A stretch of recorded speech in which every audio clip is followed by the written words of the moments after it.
Iran ఖాళీగా కూర్చుందా? ఖచ్చితంగా కూర్చోలేదు. ఖరామ్ షహర్ 4 అంటే అనే పేరుతో ఉన్న ఒక ఖైబర్ అని కూడా పిలుస్తారని ఒక మిసైల్ని రంగంలోకి దించింది. ఇది 4th జనరేషన్ బాలిస్టిక్ మిసైల్. ఇది it is as dangerous as మన బ్రహ్మోస్ క్రూయిజ్ మిసైల్ కంట. But that is cruise missile, this is ballistic missile. So అంతకన్నా ప్రమాదకరమైంది. ఎందుకు దించాలనుకుంటోంది? టార్గెట్ ఎవరు? అమెరికాకు సహకరించే చుట్టుముట్టి ఉన్న ఇస్లామిక్ నేషన్స్ అన్నీ టార్గెట్టే.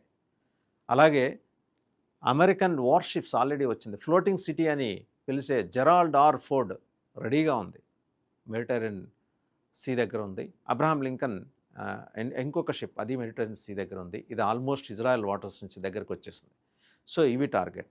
ఇంకా ఏం చేస్తుంది? ఈ క్షిపణులతో పాటు, ఈ మిసైల్స్తో పాటు ఇరాన్ చిన్న చిన్న బోట్స్ని, సూసైడ్ బోట్స్ అంటారు వాటిని, చాలా టైనీ బోట్స్